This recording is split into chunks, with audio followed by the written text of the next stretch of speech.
नमस्कार दोस्तों, आपका स्वागत है हमारे YouTube चैनल ग्लांस एकेडमी पे। आइए दोस्तों, आज की हम इस वीडियो में डिस्कशन करेंगे। अब सीटेट का जो सेकंड पेपर हो चुका है, सीटेट का जो सेकंड पेपर हुआ है 2021 में, अर्थात 31 जनवरी को जो आज हुआ है, उसका हम भाषा फर्स्ट के अंतर्गत हम हिंदी भाषा का आंसर जो है कि इसमें डिस्कशन करेंगे। और इसी तरीके से हमने pedagogy, math, science, social studies, upper primary और प्राइमरी के सभी पेपर हमने अपने चैनल पे डाल दिए हैं। आप वहाँ से जाके बाकी पेपर को भी अगर आपने दिया है तो आप विजिट करके देख लीजिए। और पेपर सेकंड यानी अपर प्राइमरी के सभी सेक्शन हमने डाल दिए हैं। ये हिंदी सेक्शन है और जल्दी ही हम इंग्लिश का भी सेक्शन ला देंगे। चलिए हम शुरू करते हैं। भाषा फर्स्ट, ध्यान दीजिएगा मेरी बात पे, भाषा फर्स्ट को हम हिंदी के अंतर्गत देख रहे हैं।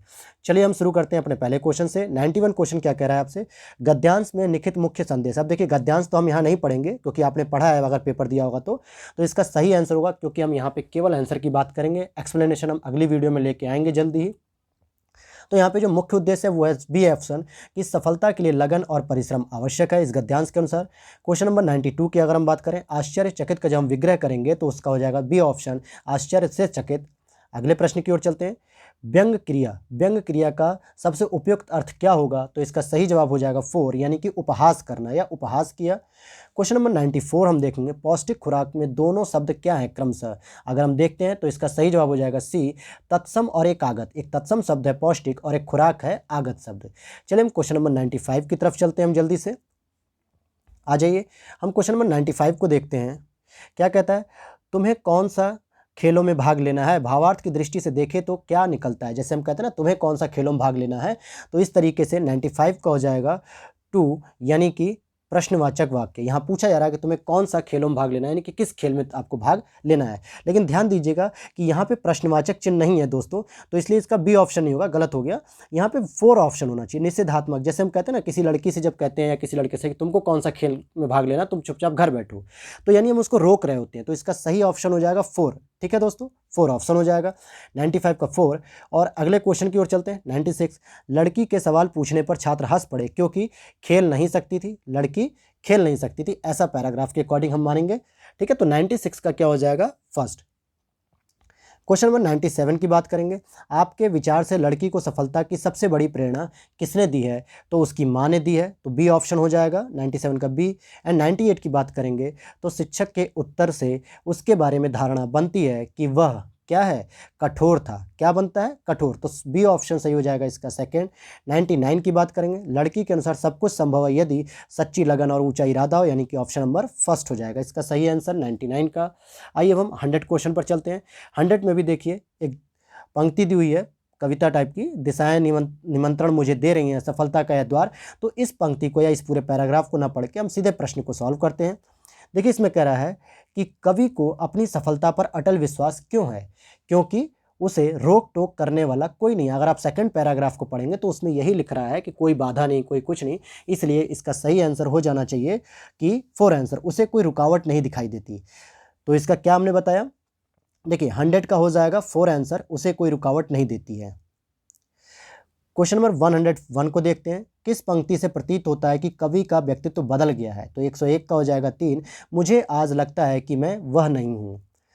क्वेश्चन नंबर 102 कह रहा है व्याकरण की दृष्टि से इंद्रधनुषी शब्द क्या है, तो अगर हम इसकी बात करेंगे, चलिए तो क्वेश्चन नंबर 102 देखते हैं, व्याकरण की दृष्टि से इंद्रधनुषी क्या है, तो ये दिशाओं के लिए बता रहा है, यानी आखिरी पैराग्राफ में जो दिया हुआ है उसकी विशेषता के रूप में।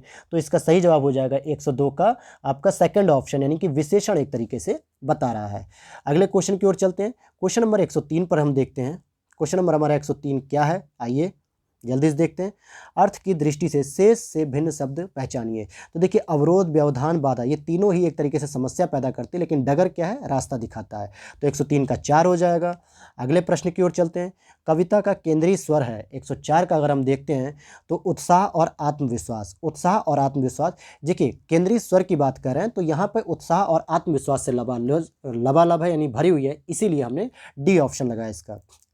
क्वेश्चन नंबर 105 की अगर हम बात करते हैं, दिशाएं कवि को क्यों बुला रही हैं, तो सफलता प्राप्त करने के लिए, अर्थात सी ऑप्शन सही हो जाएगा तीसरा।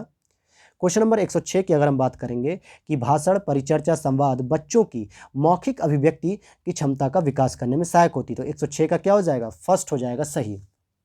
हम 107 की बात करेंगे तो गद्य रचना को पद्य में रूपांतरित करना और पद्य को गद्य में रूपांतरित करना किसमें मदद करता है? तो ये सामान्यतः इसके दो आंसर बन रहे हैं। एक होता है भाषाई संरचनाओं पर अधिकार होना, दूसरा साहित्य के सर्वोत्कृष्ट सृजन के लिए भी इसका प्रयोग किया सकता है। तो इसमें हमारा डाउट रहेगा 107 का आपका 2 और 4 में से कोई एक हो सकता है। क्वेश्चन नंबर 108 पे करते हैं, देख लेते हैं क्वेश्चन नंबर 108।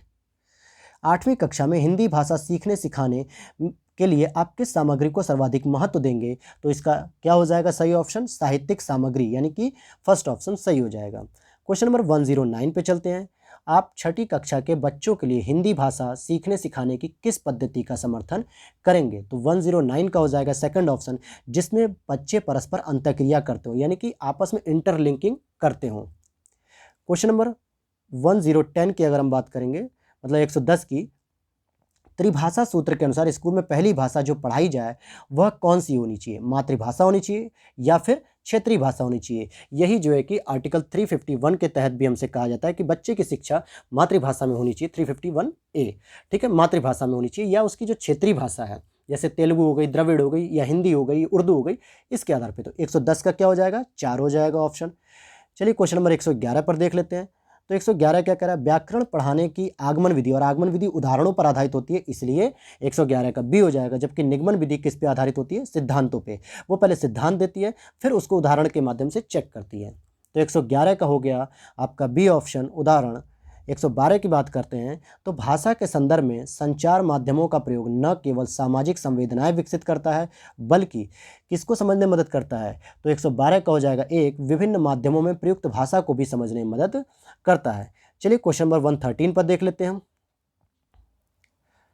क्वेश्चन नंबर 113 कह रहा है आपका, कहानियों की विभिन्न शैलियों पर की गई चर्चा बच्चों को क्या सीखने में मदद करती है? तो कहानियां रचने में मदद करती है, तो 113 का हो गया फर्स्ट। और अगर आप दूसरी तरीके से देखोगे तो कहानी के तत्वों को याद करने में भी जो है कि कहानी में क्या क्या बताया गया था उसको भी याद कर लेते हैं बच्चे। तो इसका फर्स्ट और सेकेंड दोनों होना चाहिए, लेकिन मेरे हिसाब से फर्स्ट ज़्यादा अप्रोप्रिएट यहाँ पर बैठेगा। क्वेश्चन नंबर 114 की बात करते हैं हम। संदर्भ में व्याकरण किस पर बल देता है? संदर्भ में व्याकरण किस पर बल देता है? तो सही जवाब हो जाएगा सी, पाठ पढ़ाते समय प्रसंगवश आने वाले व्याकरणिक बिंदुओं को स्पष्ट करने के लिए। देखिए, इनकी परिभाषा बताने पे फोकस नहीं होना चाहिए, बल्कि उस पे जो व्याकरणिक लेवल पे या जो नॉलेजेबल लेवल होती है उस पे, व्यवहारिक स्तर पे उसको बताना ही मुख्य फोकस होता है। तो इस तरीके से 114 का क्या हो जाएगा? थर्ड ऑप्शन हो जाएगा। क्वेश्चन नंबर 115 पे चलते हैं। क्वेश्चन नंबर 115 कह रहा है कि प्रत्येक भाषा शिक्षक को इस बात की जानकारी होनी चाहिए कि उसकी कक्षा के बच्चों की पृष्ठभूमि क्या है। तो सही जवाब हो जाएगा भाषिक और सांस्कृतिक, बी ऑप्शन, कि किस भाषा से बिलोंग करता है बच्चा और किस संस्कृति से बिलोंग करता है, उसी के आधार पर जो है कि होना चाहिए। क्वेश्चन नंबर 116 की बात करेंगे। 7वीं कक्षा में पढ़ने वाले ऋषभ ने बच्चों को जल संरक्षण पर आधारित सरकार द्वारा जारी पोस्टर दिखाया और चर्चा की। तो ऋषभ द्वारा प्रयुक्त सामग्री वो क्या थी? सी ऑप्शन से हो जाएगा प्रमाणिक, क्योंकि सरकार के द्वारा जो डेटा जारी किया गया वो कहीं ना कहीं प्रमाणित है, इसीलिए वो प्रमाणिक हो जाएगा। चलिए क्वेश्चन नंबर 117 की बात करते हैं। कविता शिक्षण के समय शिक्षक द्वारा ऐसे प्रश्नोत्तर पर बल देना चाहिए जिनके विभिन्न उत्तर हो सकें। ए ऑप्शन सही हो जाएगा, क्योंकि हर एक बच्चा जो है कि कविता का अलग अलग अपनी अपनी भाषा में उत्तर जरूर दिया जाएगा। क्वेश्चन नंबर 18 की बात करें, 118, गद्य शिक्षण में अपेक्षित नहीं है। देखिए क्या अपेक्षित नहीं है, फोकस करिएगा। तो अनुकरण क्षमता का विकास नहीं करना चाहिए। अनुकरण का मतलब होता है किसी को फॉलो करना, तो यहाँ पे अनुकरण नहीं करना बल्कि अपनी तार्किक क्षमता, कल्पनाशीलता और इन सब चीज़ों को बढ़ाना है, न कि अनुकरण करने की क्षमता को।